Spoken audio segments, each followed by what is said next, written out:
ကန်ကြောင့်စုံလာရတဲ့ဒိုးတွေဟာကန်ကုန်ပြီဆိုရင်ခွဲကြရတော့တာ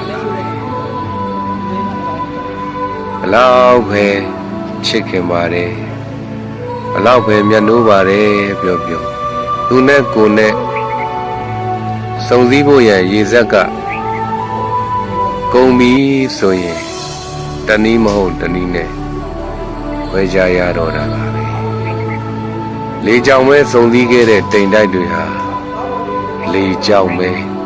ခွဲကွာသွားကြရတာပါပဲကံကြောင်းတရားတွေတိုက်ဆိုင်ပြီးတော့စုံစည်းခဲ့ကြရတဲ့ဒိုးတွေဟာကံကုန်တဲ့တနေ့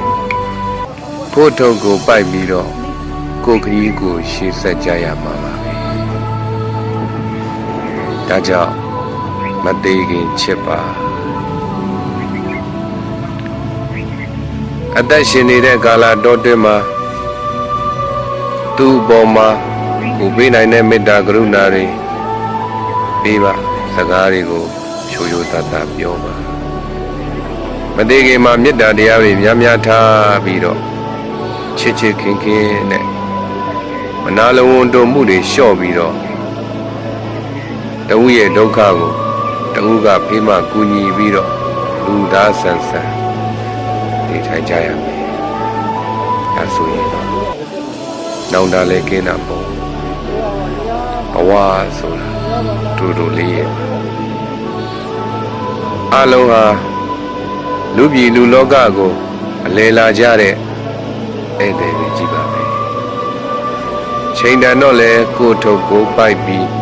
ကိုလန်းကိုရှောက်ချရတာပါပဲအကယ်၍ကိုချစ်တဲ့ပုဂ္ဂိုလ်တွေ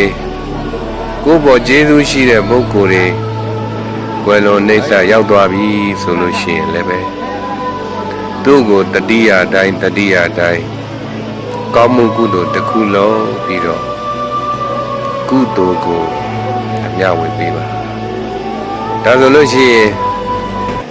ကောင်းမွန်တဲ့ဘဝတွေကိုရောက်ရှိသွားနိုင်ပါတယ်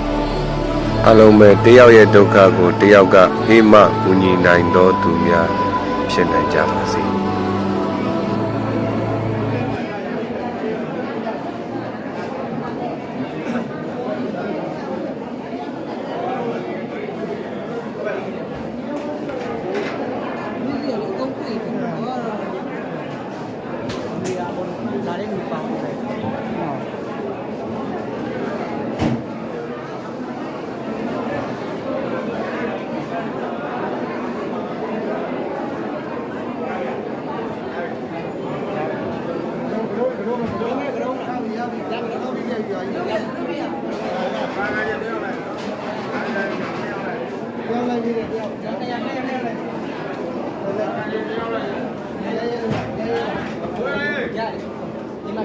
Yeah.